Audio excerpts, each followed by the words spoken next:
2 जनवरी 2024 367 passengers और 12 crew members के साथ 12:05 जापानीज एयरलाइंस की फ्लाइट 516 टोक्यो के हैनेडा एयरपोर्ट पर जाने के लिए तैयार थी। 12:12 ये एक एयरबस 35900 प्लेन था। $12.25 मिलियन से भी महंगे इस हवाई जहाज में 380 पैसेंजर्स की सिटिंग कैपेसिटी थी। 12:21 अब धीरे धीरे इस प्लेन में 367 पैसेंजर्स और 12 क्रू मेंबर्स ऑन बोर्ड होते हैं। 12:28 लेकिन उन्हें क्या पता था कि आज का दिन उनकी लाइफ का सबसे भयानक दिन साबित होने वाला है। 12:34 कुछ देर में ये प्लेन टोक्यो के हैनेडा एयरपोर्ट की तरफ उड़ान भरता है। 12:38 और अगले 1.5 घंटे में ये अपने डेस्टिनेशन पर पहुंचने ही वाला था। 12:42 फ्लाइट पे 3 पायलट्स मौजूद थे और इन तीनों को कमर्शियल फ्लाइट उड़ाने का अच्छा खासा एक्सपीरियंस था। 12:48 12 हाईली ट्रेनर और एक्सपीरियंस क्रू मेंबर्स थे। 12:52 जो इस बात से अनजान थे कि टोक्यो में एक ऐसी अनहोनी होने वाली है जो उनके एक्सपीरियंस की कड़ी परीक्षा लेगी।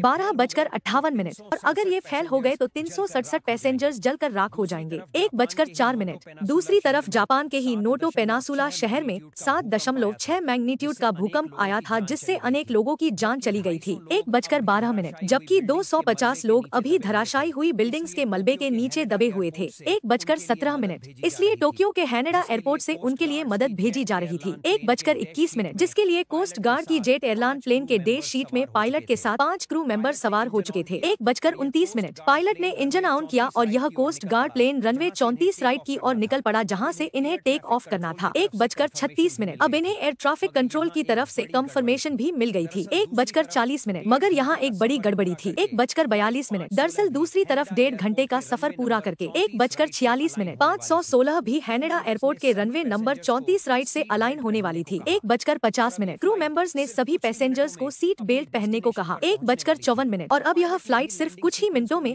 अपनी डेस्टिनेशन पर पहुंचने वाली थी। 1:59 पायलट ने भी लैंडिंग सीक्वेंस को इनिशिएट कर दिया। 2:02 और धीरे धीरे करके फ्लाइट 516 ने रनवे पर सेफ लैंडिंग कर ली। 2:07 मगर इसमें सवार पैसेंजर्स चैन की सांस लेते उससे पहले 2:11 यानी लैंडिंग के करीब 5 सेकंड बाद ही उनके सामने अचानक से कोस्ट गार्ड का डेशिट प्लेन पहुंच रहा था। 2:17 जो उसी रनवे से टेक ऑफ करने वाला था। 2:20 अब दोनों के बीच में भयंकर टक्कर हो जाती है। 2:23 आग से उस छोटे जेट प्लेन के तो उसी वक्त पर खर्चे उड़ जाते हैं। 2:26 और कुछ ही सेकंड में फ्लाइट 516 भी आग का गोला बन जाती है। 2:30 ये आग इतनी भयंकर थी कि पूरे एयरपोर्ट में रोशनी फैल गई थी। 2:35 और चारों तरफ धुआं ही धुआं था। 2:37 जिसे आप एयरपोर्ट की पार्किंग में लगे। 2:39 सीसीटीवी कैमरा के फुटेज में इस एक्सीडेंट को लाइव देख सकते हैं। 2:43 मगर इतने बड़े एयरपोर्ट पर ये जानलेवा गड़बड़ी हुई कैसे। 2:47 कैसे एक ही रनवे पर 2 प्लेन आपस में भिड़ गए। 2:51 और क्या फ्लाइट 516 में सवार 2:54 360 पैसेंजर की जान बच पाएगी। 2:57 आइए जानते हैं। 2:58 अब जैसे कि मैंने आपको पहले बताया कि 3 फ्लाइट 516 जिस रनवे 34 राइट पर लैंडिंग करने वाली थी। 3:04 कोस्ट गार्ड प्लेन भी उसी रनवे से टेक ऑफ करने वाला था। 3:07 और जब आप टोक्यो के हैनेडा हवाई अड्डे का एरियल व्यू देखेंगे 3:11 तो आपको रनवे के पास कई छोटे छोटे अंगुलर टैक्सी वे दिखेंगे। 3:15 यहाँ से होते हुए फ्लाइट से रनवे की तरफ आती है। 3:19 अब इसमें रनवे पर फ्लाइट 516 ने पीछे से लैंडिंग की थी। 3:23 जो कि कोस्ट गार्ड प्लेन को रनवे की उसी पीछे वाले हिस्से से रनवे पकड़ना था। 3:27 और आगे की तरफ से टेक ऑफ करना था। 3:30 ऐसे में दोनों फ्लाइट का फ्रंट आगे की तरफ था और बैक पीछे की तरफ। 3:34 और जब आप क्रैश की सीसीटीवी फुटेज देखेंगे तो वो काफी दूर से रिकॉर्ड हुई है। 3:38 इसलिए उसमें टकराने से पहले काफी कम डिटेल्स दिख रही है। 3:42 लेकिन गौर से देखने पर F516 प्लेन के लैंडिंग के 5 सेकंड बाद ही उसमें बड़ा धमाका होता है। 3:48 यानी जब धमाका हुआ उसी जगह कोस्ट गार्ड प्लेन मौजूद था। 3:52 और एयरपोर्ट के रियल फुटेज में भी हमें उस जगह पर एक टैक्सी वे दिख रहा है। 3:57 यानी वो प्लेन टैक्सी वैसे होते हुए रनवे पर आया होगा। 4 लेकिन अब सवाल आता है कि एटीसी को तो पता था कि दोनों ही फ्लाइट्स वही रनवे लेने वाली है। 4:06 उन्होंने कोस्ट गार्ड प्लेन को कुछ देर के लिए टैक्सी वे के स्टॉप सिग्नल पर रोकने के लिए क्यों नहीं कहा। 4:11 इसलिए एक्सीडेंट के अगले दिन ट्रांसपोर्ट मिनिस्ट्री ने एयर ट्रैफिक कंट्रोल की इन दोनों फ्लाइट्स के साथ 4:17 कम्युनिकेशन की एक ट्रांसक्रिप्ट रिलीज की। ट्रांसक्रिप्ट 4:20 यानी कि किसी के बीच हुई कम्युनिकेशन के रिकॉर्डेड कॉपी। 4:23 क्रैश से ठीक पहले 4 मिनट 27 सेकंड की इस रिकॉर्डेड कम्युनिकेशन के मुताबिक 4:28 एटीसी ने जापान एयरलाइंस के एयरबेस 4:31 350 प्लेन को रनवे नंबर 34 राइट पर लैंडिंग कराने के 4:35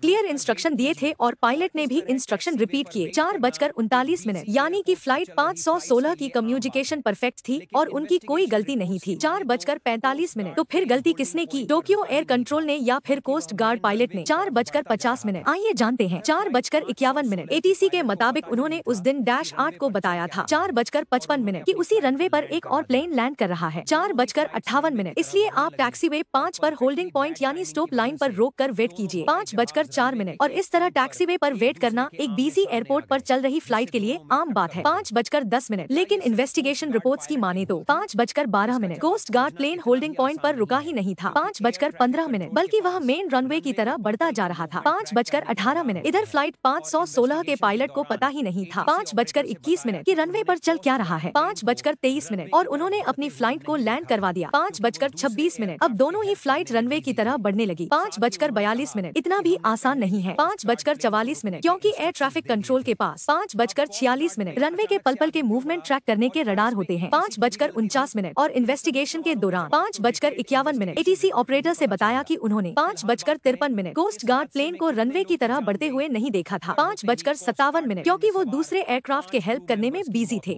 साथ ही उन्होंने कहा कि हमने पहले ही 6:02 कोस्ट गार्ड प्लेन को रुकने के इंस्ट्रक्शंस दे दिए थे। 6:05 अब कोस्ट गार्ड प्लेन अचानक से आगे क्यों बढ़ा? 6:08 और क्या इसमें एटीसी की भी गलती थी? 6:10 इन सभी सवालों के जवाब तो 6:12 डिटेल्ड इन्वेस्टिगेशन रिपोर्ट में ही पता चलेगा। 6:15 फिलहाल बात करें इस हादसे में कितने लोग की जान गई। 6:18 तो टक्कर होते ही कोस्ट गार्ड प्लेन में सवार 6:21 5 क्रू मेंबर्स की मौत हो गई। 6:23 हालांकि कुछ सीरियस इंजरीज के साथ। 6:25 पायलट की जान बच गई। 6:27 वहीं टक्कर होते ही फ्लाइट 516 आग का गोला बन गई थी। 6:30